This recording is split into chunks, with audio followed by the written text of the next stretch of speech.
Perkenalkan, saya Rizka Megalisa Ardana. Pada video ini, saya akan membagikan tips yang bermanfaat bagi masyarakat, yaitu tips mengenai bagaimana mengembangkan usaha atau bisnis di tengah pandemi COVID-19. Ingin tahu apa saja tipsnya? Tonton sampai akhir ya. Berbicara mengenai pandemi COVID-19 saat ini, pandemi COVID-19 memberikan dampak yang signifikan untuk beberapa sektor. Salah satunya adalah sektor perekonomian. Dalam sektor ekonomi ini, pandemi COVID-19 mengakibatkan terjadinya penurunan perekonomian masyarakat. Hal ini menimbulkan kekhawatiran pada masyarakat, khususnya para pelaku usaha. Banyak para pelaku usaha yang terpaksa menutup usahanya karena mengalami kerugian dan tidak dapat bertahan di tengah pandemi COVID-19. Namun, hal tersebut bukan alasan untuk berhenti berusaha. Berikut tips mengembangkan usaha atau bisnis di tengah pandemi COVID-19. 1. Selalu berpikiran terbuka. Dalam menggeluti sebuah bisnis atau usaha, kita ditantang untuk terus beradaptasi untuk menyesuaikan diri dengan kebutuhan masyarakat. Dengan memiliki pikiran yang terbuka untuk terus maju sangat penting dilakukan, yaitu untuk terus berinovasi di masa yang sulit, khususnya di masa pandemi COVID-19. Kedua, memanfaatkan dan mengoptimalkan media sosial sebagai sarana promosi dan pemasaran. Memanfaatkan media sosial sebagai sarana promosi dan memasarkan produk merupakan suatu hal yang perlu dilakukan. Hal ini dikarenakan sejak pandemi COVID-19, penggunaan media sosial jadi peningkatan, yaitu sebesar 61%. Dengan demikian, dengan memanfaatkan dan mengoptimalkan media sosial sebagai sarana promosi dan memasarkan produk merupakan salah satu cara untuk mengembangkan usaha atau bisnis tengah pandemi COVID-19. Tips memanfaatkan media sosial untuk menarik pembeli atau konsumen. Yang pertama, menuliskan deskripsi produk secara lengkap. Yang kedua, membuat postingan yang bersifat semangat positif. Yang ketiga, memperbaharui jadwal posting konten. Misalnya, jika kita biasanya memposting seminggu 2 kali, dapat memperbaharunya menjadi 1 hari 2 kali jadwal posting.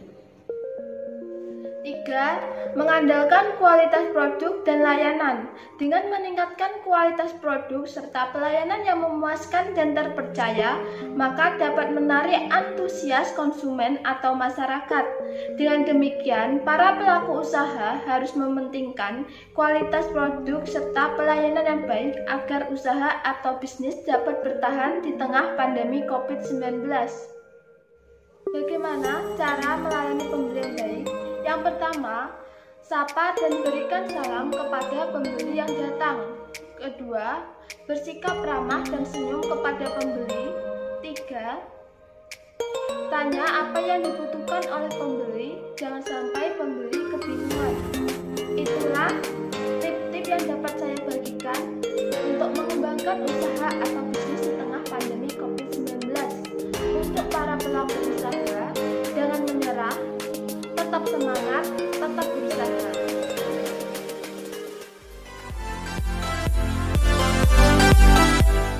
Assalamualaikum warahmatullahi wabarakatuh. Saya Elsa Kumalasari dari KKN PDR 035 UIN Sayyid Ali Rahmatullah Tulung Agung.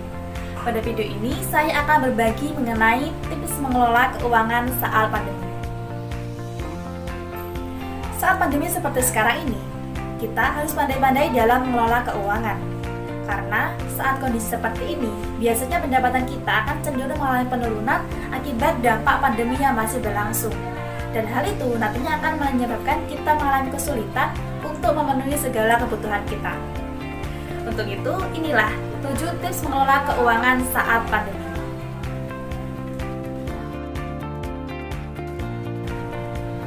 Tips pertama adalah memahami perbedaan antara kebutuhan dan keinginan. Dalam menjalani hidup, sudah pasti banyak sekali kebutuhan yang wajib kita penuhi. Namun pada kenyataannya, keuangan tidak hanya digunakan untuk memenuhi semua kebutuhan yang bersifat wajib, tetapi juga untuk belanja yang berasal dari keinginan kita walaupun tidak terlalu dibutuhkan. Sebenarnya, semua hal itu tidak dilarang untuk dipenuhi.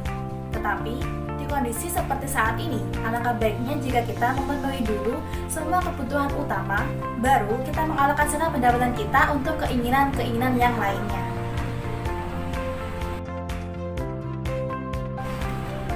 Tips kedua, menghitung seluruh pendapatan yang masuk setiap bulannya. Pendapatan yang dimaksud di sini bukan hanya gaji yang kita terima setiap bulan, melainkan juga insentif yang kita terima ketika kita melakukan lembur dan lain sebagainya. Dengan melakukan tips ini, kita dapat membagi alokasi pendapatan kita dengan sebaik-baiknya, terutama untuk memenuhi kebutuhan yang bersifat primer. Tips ketiga, membuat anggaran pengeluaran. Kita bisa membuat anggaran pengeluaran yang wajib dikeluarkan untuk harian, mingguan, dan juga bulanan. Setelah itu, kita bisa mengkategorikannya sesuai dengan prioritas kita untuk mencegah belanja yang tidak terkontrol. Terlebih di situasi pandemi seperti saat ini, biasanya pengeluaran kita akan cenderung lebih besar daripada sebelumnya, sedangkan pendapatan akan cenderung mengalami penurunan bagi sebagian orang. Tips ini juga akan menjadi pengingat kita bahwa kita harus terlebih dahulu memenuhi kebutuhan yang bersifat primer daripada kebutuhan yang bersifat sekunder dan tersier.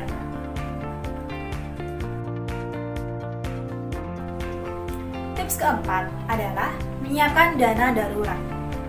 Di situasi yang tidak menentu seperti saat ini, menyiapkan dana darurat adalah suatu hal yang sangat penting bagi kita semua. Karena dalam menjalani kehidupan, tidak akan selamanya berjalan mulus sesuai yang kita rencanakan. Jika suatu ketika mengalami musibah seperti PHK, maka pendapatan yang diterima akan mengalami penurunan daripada sebelum-sebelumnya. Saat seperti itulah, dana darurat akan sangat dirasakan manfaatnya. Untuk itu, mulailah menyiapkan dana darurat dengan menyisihkan sebagian pendapatan kita setiap bulannya. Biasanya, dana darurat itu besarannya 3-6 kali dari pengeluaran bulanan.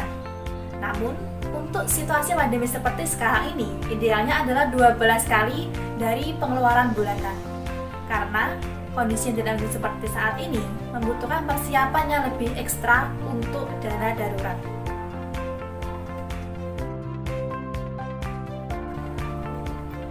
Tips kelima adalah menghindari pembelian barang dengan sistem cicilan.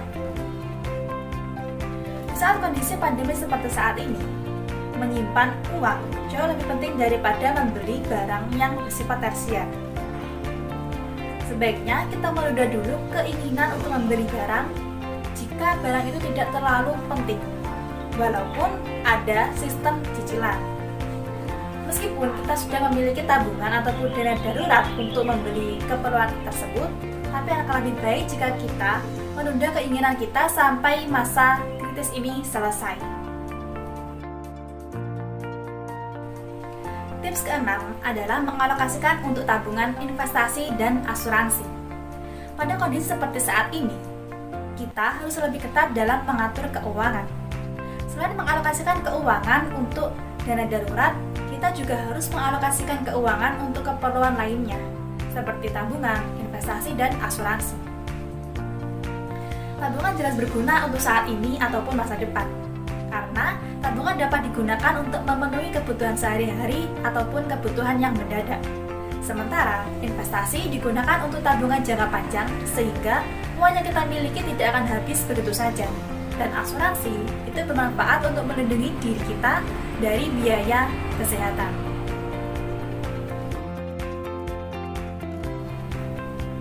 Tips ketujuh adalah memanfaatkan diskon dan promo. Karena di saat inilah barang-barang tertentu akan memiliki potongan harga dan pastinya jauh lebih murah dari harga sebelumnya. Dan saat kondisi seperti ini, kita harus bisa sehemat mungkin dalam melakukan pengeluaran.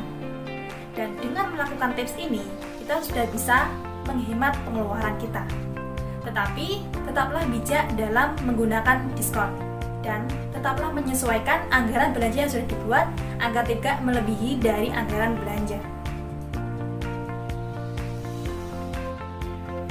Nah, tips-tips tersebut akan sangat penting diterapkan dalam mengatur keuangan kita setiap bulan, apalagi di saat pandemi seperti saat ini. Mungkin awalnya kita akan mengalami kesulitan dalam menerapkannya, namun jika kita terus mencobanya, kita akan semakin terbiasa dan kita akan dapat merasakan manfaat dari tips tersebut. Sekian tips bermanfaat dari saya. Terima kasih.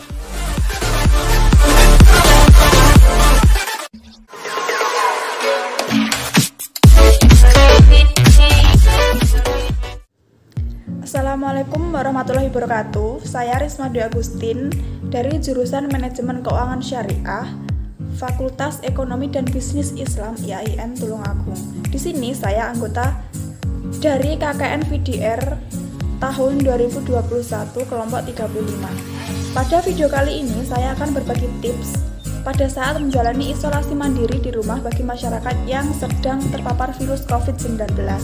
Seseorang yang terindikasi atau suspek atau terkonfirmasi positif COVID-19 tanpa gejala bisa melakukan isolasi mandiri di rumah. Tapi hal itu harus atas sepengetahuan dokter atau petugas kesehatan lainnya.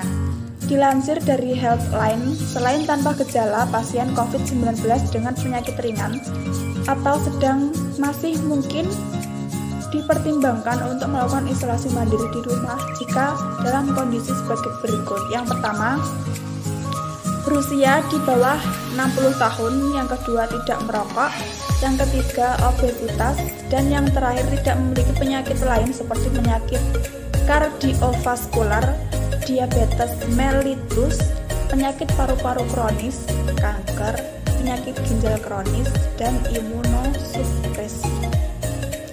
Ada sejumlah tindakan yang dapat dilakukan untuk mencegah penyebaran virus corona ke orang lain di rumah selama dijadikan tempat isolasi mandiri COVID-19. Berikut adalah tata cara melakukan isolasi mandiri di rumah. Saran dari WHO atau Organisasi Kesehatan Dunia yang dimuat dalam laman resminya antara lain sebagai berikut. Yang pertama, pasien harus tinggal di kamar terpisah. Jika hal ini tidak memungkinkan untuk dilakukan, maka jaga jarak setidaknya 1 meter dari pasien. Pasien dan orang lain di ruangan yang sama harus memakai masker medis. Yang kedua, ada sediakan ventilasi yang baik di kamar pasien dan ruang bersama. Selain menyediakan ventilasi yang baik di berbagai ruangan di rumah, coba buka jendela jika memungkinkan dan aman untuk melakukannya. Yang ketiga, pasien harus memakai masker medis sesering mungkin.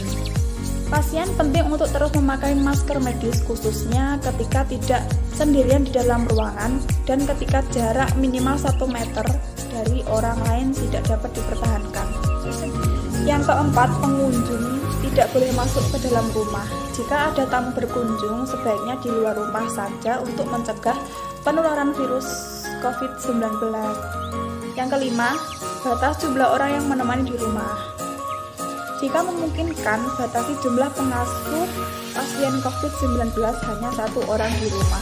Pengasuh ini sebaiknya harus dalam kondisi sehat tanpa punya riwayat penyakit. Yang keenam, pengasuh dan anggota keluarga harus memakai masker medis saat berada di ruangan yang sama dengan pasien. Siapa saja yang berada di satu ruangan bersama pasien COVID-19 di rumah harus terus memakai masker. Selain itu, mereka harus tidak boleh menyentuh masker atau wajah, membuang masker setelah meninggalkan ruangan, mencuci tangan sesudahnya. Yang ketujuh, tidak boleh berbagi perlengkapan pribadi. Pasien harus memiliki piring, cangkir, peralatan makan, handuk, dan spray khusus. Peralatan ini harus dicuci dengan sabun dan air serta tidak digunakan oleh orang lain di rumah. Yang kedelapan, bersihkan permukaan barang yang disentuh. Permukaan benda yang sering disentuh oleh pasien harus dibersihkan dan disterilkan setidaknya setiap hari. Yang kesembilan, setiap orang di rumah harus mencuci tangan dengan sabun dan air mengalir secara teratur. Siapa saja yang berada di rumah tempat isolasi mandiri wajib rajin mencuci tangan, terutama setelah batuk dan bersin, sebelum dan sesudah menyiapkan makanan, sebelum makan, setelah menggunakan toilet, sebelum dan sesudah merawat pasien, ketika tangan terlihat kotor. Yang ke-10, batuk atau bersin harus ditutup. Ketika batuk, siapa saja yang berada di rumah tempat isolasi mandiri pasien COVID-19 harus menutup mulut dan hidung dengan siku yang tertekuk atau tisu sekali pakai. Buang tisu segera setelah digunakan. Dan yang terakhir, ada limbah dari pasien harus dikemas dalam kantong tertutup yang kuat sebelum dibuang atau dibersihkan. Berbagai perlengkapan yang digunakan oleh pasien seperti masker, handuk, spray, dan barang lain harus dikemas dalam kantong tertutup untuk mencegah penyebaran virus corona. Beberapa lama pasien COVID-19 harus tinggal di rumah untuk isolasi mandiri. Dilansir dari CDC, pada dasarnya orang dengan COVID-19 perlu melakukan isolasi mandiri sampai mereka benar-benar tidak lagi dapat menularkan virus corona ke orang lain.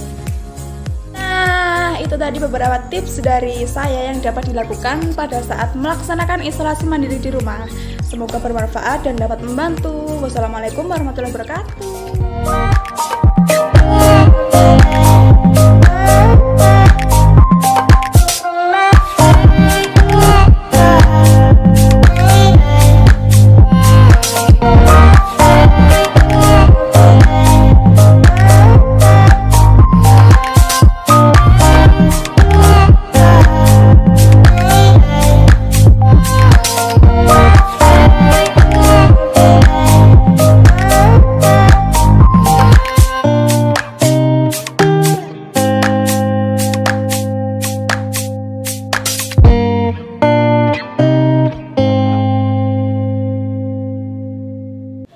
Assalamualaikum warahmatullahi wabarakatuh.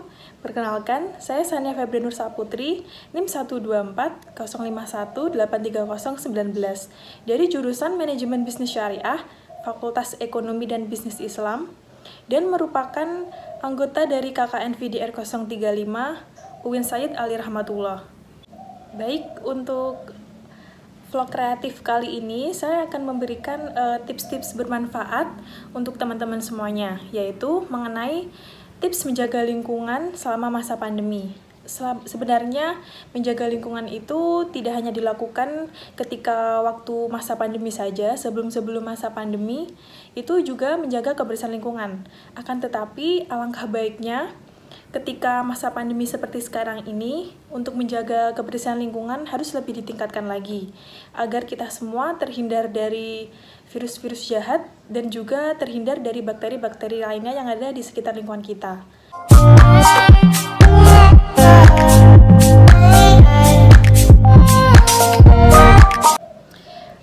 Ada beberapa tips untuk menjaga lingkungan pada saat pandemi, yaitu yang pertama adalah masker dan hand sanitizer, perlengkapan esensial di kala masa transisi.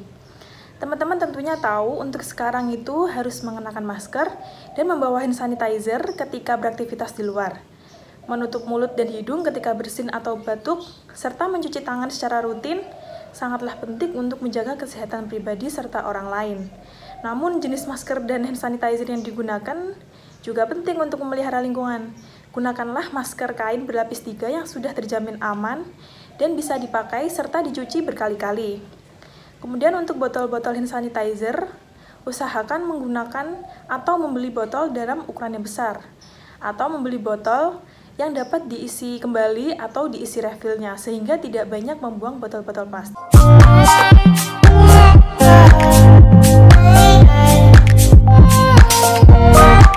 Yang kedua yaitu mengurangi penggunaan botol plastik. Pengurangan penggunaan plastik di rumah dan saat beraktivitas sehari-hari itu sangat penting dilakukan.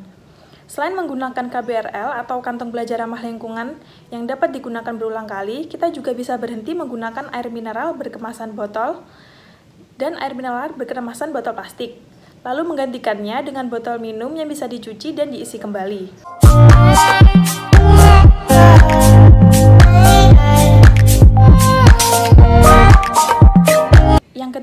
yaitu budayakan bersepeda dan berjalan kaki. Bagi kita yang harus keluar rumah selama masa pandemi karena pekerjaan atau belanja kebutuhan pokok sehari-hari, kurangilah menggunakan kendaraan bermotor.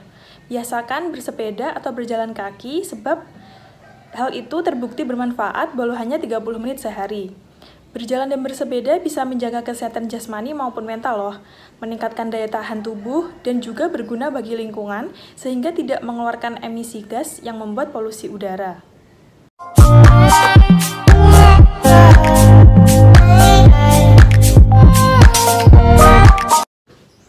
Yang keempat, jangan lupa cabut perangkat elektronik. Perangkat elektronik seperti charger HP akan tetap memakan tenaga listrik meskipun dalam keadaan mati. Penggunaan perangkat elektronik mengeluarkan emisi karbon yang bisa berbahaya terhadap lingkungan. Kita bisa mengurangi dampak ini dengan mengingatkan diri untuk mencabut kabel perangkat elektronik saat tidak digunakan. Kalau kamu bisa memilih antara menggunakan laptop atau komputer, pilihlah menggunakan laptop. Tenaga listrik yang digunakan oleh laptop jauh lebih kecil dibandingkan dengan komputer. Sebab laptop bisa berfungsi menggunakan baterai dan tidak harus terlalu terhubung dengan kabel listrik.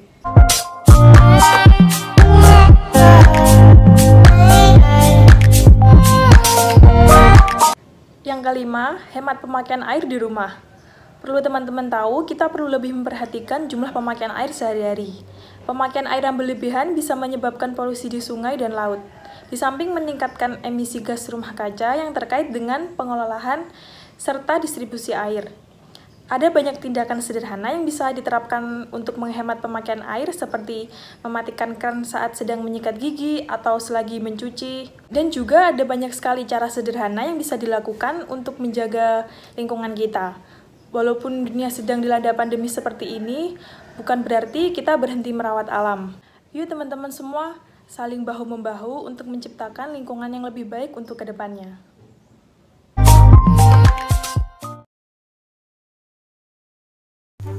Tips meningkatkan imun tubuh dengan mudah dan murah di masa pandemi, cek. Halo sobat semua, bagaimana kabar kalian? Semoga dalam keadaan sehat-sehat ya. Di masa pandemi seperti sekarang ini, kita tahu bahwa menjaga kesehatan tubuh merupakan hal yang utama. Banyak berbagai cara dilakukan untuk menjaga kesehatan tubuh. Berikut ini merupakan beberapa tips yang bisa dicoba oleh sobat semua di rumah untuk meningkatkan imun tubuh dengan mudah dan murah. Apa sajakah itu?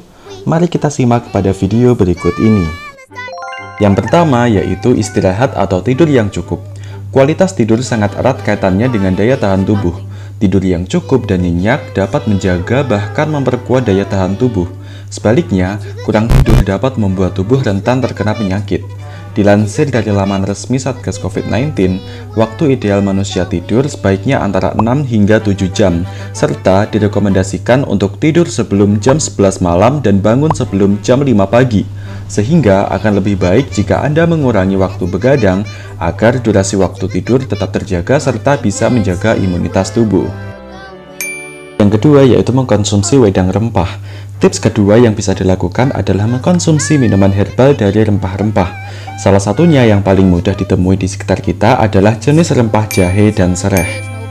Dalam penelitian yang dilakukan Zakaria dan Rojab, disampaikan bahwa ekstrak jahe dapat memperbanyak sel pembuluh alami natural killer dan menghancurkan dinding sel virus yang telah menginfeksi inangnya, dalam hal ini tubuh manusia. Sedangkan sereh mengutip dari headline.com, sereh mengandung antioksidan dalam beberapa jenis. Antioksidan tersebut berguna untuk mencegah munculnya berbagai macam penyakit, termasuk disfungsi sel dalam arteri koroner. Cara pembuatan minuman ini sangat mudah.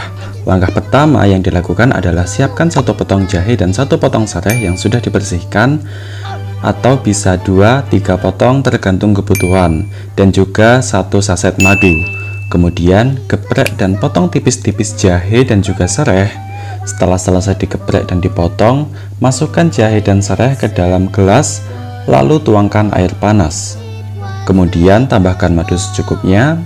Setelah itu diamkan kurang lebih selama 3-5 menit.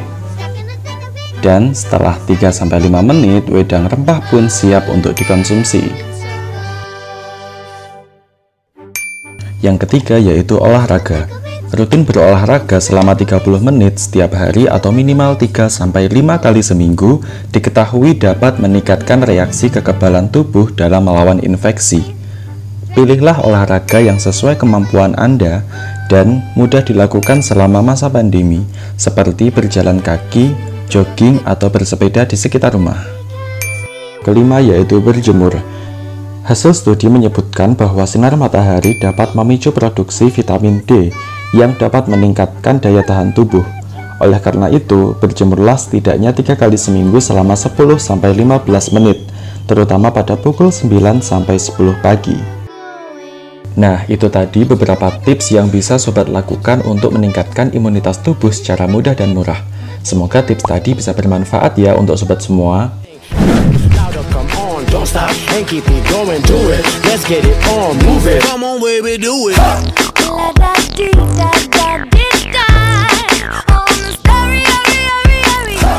Assalamualaikum warahmatullahi wabarakatuh. Perkenalkan, nama saya Anissa Jannah. Dari saya akan berbagi tips agar tetap produktif di masa pandemi COVID-19 bagi mahasiswa yang tengah menjalani kuliah daring atau kuliah online. Di tengah pandemi COVID-19 ini, kita memang diharuskan untuk melakukan physical distancing demi memutus rantai penyebaran wabah virus ini, sehingga para mahasiswa pun terpaksa harus melakukan proses kuliah daring dalam waktu yang cukup lama. Meskipun banyak mahasiswa yang mengeluhkan jika kuliah online atau daring tidaklah efektif dilakukan, apalagi untuk beberapa mata kuliah yang mewajibkan untuk praktek. Namun, dengan situasi yang masih berisiko tinggi, mau tidak mau tetap harus dilakukan kuliah daring. Meskipun demikian, kamu tetap bisa produktif dan kuliahmu menjadi lebih efektif. Kamu hanya perlu melakukan beberapa tips-tips berikut ini. Tips yang pertama yaitu istirahat dengan cukup. Salah satu cara agar kamu menjadi mahasiswa produktif di tengah kuliah online yang padat adalah dengan menjaga waktu istirahat, meskipun banyak tugas dan sebagainya, karena tubuh yang lelah bisa membuat konsentrasi kamu hilang dan pekerjaan menjadi berantakan. Selain itu, kelelahan juga bisa menyebabkan tubuh menjadi tidak fit. Jadi, usahakan untuk tetap mengatur waktu istirahat meskipun tugas menumpuk ya. Tips yang kedua yaitu menata ruang belajar agar terasa nyaman. Karena tempat yang nyaman dan bersih bisa mempengaruhi produktivitas dan mood kamu. Dengan begitu, kamu bisa lebih fokus menyimak materi kuliah online dan mengerjakan tugas dengan tenang. Selanjutnya, tips yang ketiga yaitu menyimak dan mencatat hal-hal atau poin-poin penting layaknya perkuliahan biasa. Tips yang keempat adalah hindari mengerjakan tugas mepet deadline, karena menunda-nunda pekerjaan akan merugikan kamu dan membuat produktivitasmu juga akan menurun. Tips yang kelima, berusahalah untuk selalu mereview materi belajarmu agar materi yang disampaikan oleh dosen tidak hilang begitu saja dalam ingatanmu. Dan tips yang terakhir adalah mengatur waktu berolahraga. Karena olahraga akan sangat membantu untuk menjaga daya tahan tubuh kamu dan kondisi badan agar tetap sehat dan bugar. Nah, itulah tadi beberapa tips agar tetap produktif di masa pandemi COVID-19 bagi mahasiswa yang tengah menjalani kuliah daring atau kuliah online. Terima kasih telah menonton video ini sampai selesai. Semoga bermanfaat dan dapat menambah wawasan kita semua. Assalamualaikum warahmatullahi wabarakatuh. Perkenalkan, nama saya Alia Zulfia Munawaroh, NIM 12206183070, jurusan Pendidikan Islam Anak Usia Dini, Fakultas Tarbiyah dan Ilmu Keguruan, DPL Ibu Galuh Indah Satadini, Master of Engineering. Saya di sini dari KKN VDR 035. Mohon maaf jika di video saya ada salah kata. Selamat menonton. Terima kasih. Saya di sini akan membagi tips self healing di masa pandemi. Self healing itu apa sih? Self healing adalah penyembuhan diri terhadap luka batin yang amat dalam di dalam hati. kita harus mengenali apa yang sedang terjadi terhadap diri kita. Ada masalah apa yang membuat kita trauma, dan kita harus memahami diri kita sendiri. Ya, memang butuh waktu untuk memahami diri kita sendiri. Yang kedua, kita harus memaafkan diri kita dengan cara mengakui kesalahan di masa lalu dan menerima rasa sakit yang ada di dalam hati. Misalnya, seperti ini. Gak apa-apa, kamu dulu itu tidak tahu, dan sekarang kamu harus memaafkan diri sendiri. Yang ketiga, lakukan hal-hal yang membuatmu senang, seperti hobimu, bisa menonton drakor, mendengarkan musik, atau yang lainnya. Dan yang keempat, cari kegiatan. Selain melakukan hobi, kalian bisa membantu ibu membersihkan rumah, atau kalian pergi bersama teman-teman, itu juga bisa. Yang terakhir, jangan lupa beribadah dan berdoa kepada Tuhan Yang Maha Esa. Penyebab dari kita benci dengan diri sendiri, yaitu adalah rasa trauma yang ada di dalam diri kita. Ada trauma yang terus menghantui dan membuat kita menjudge diri kita, itu akan menyebabkan trauma yang sangat dalam. Untuk yang kedua, ekspektasi atau harapan yang terlalu tinggi terhadap diri sendiri. Yang ketiga, sifat perfeksionis. Sifat perfeksionis adalah jika kita membuat kesalahan kecil apapun, kita akan memikirkannya dan merasa kita itu gagal dan tidak bisa. Padahal kita kan manusia, jadi wajar kalau kita membuat kesalahan dan kita bisa memperbaiki kesalahan tersebut. Dan yang terakhir yaitu, ini yang sering terjadi, yaitu membandingkan diri terhadap orang lain. Kakak adik yang kembar saja itu beda, apalagi kita dengan orang lain. Ya, kesuksesan itu tidak bisa diukur dengan umur atau apapun itu, dan itu semua terjadi karena takdir Tuhan dan berusaha. Kalau kamu bisa memaafkan kesalahan orang lain, kenapa kamu tidak bisa memaafkan kesalahan yang ada pada dirimu sendiri? Kalau kamu bisa mencintai orang lain dengan sangat dalam, kenapa kamu tidak bisa mencintai dirimu sendiri? Jadi, pesan dari sini adalah cintai dirimu sendiri dulu, sayangi dirimu sendiri, kemudian baru kalian mencintai orang lain. Terima kasih. Mohon maaf bila ada salah kata. Assalamualaikum warahmatullahi wabarakatuh.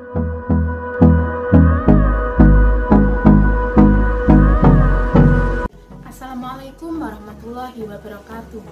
Hey guys, saya Rista Dwi Yunitasari, mahasiswa jurusan Perbankan Syariah UIN Syed Ali Rahmatullah Tulungagung, dan juga peserta KKN VDR kelompok KKN VDR 035 gelombang 2 tahun 2021. Seperti yang kita tahu bahwa vaksin COVID-19 telah tiba di Indonesia, maka pemerintah juga sudah menjadwalkan untuk program vaksinasi guna menekan lonjakan kasus positif COVID-19. Oleh karena itu, di video kali ini saya akan memberikan beberapa tips untuk aman mengikuti vaksinasi. Mari simak videonya. Dalam video kali ini adalah tips aman melakukan vaksinasi. Dalam melakukan vaksinasi itu ada 3 fase. Yang pertama adalah fase sebelum vaksinasi. Yang kedua adalah fase saat melakukan vaksinasi. Yang ketiga adalah fase pasca vaksinasi. Baik, yang pertama adalah fase sebelum vaksinasi. Hal yang harus diperhatikan adalah yang pertama, tidak boleh mengkonsumsi alkohol dan juga minuman bersoda. Yang kedua adalah menghindari olahraga yang berlebihan. Yang ketiga adalah mencukupi mencukupi kebutuhan nutrisi. Keempat, tidur yang cukup.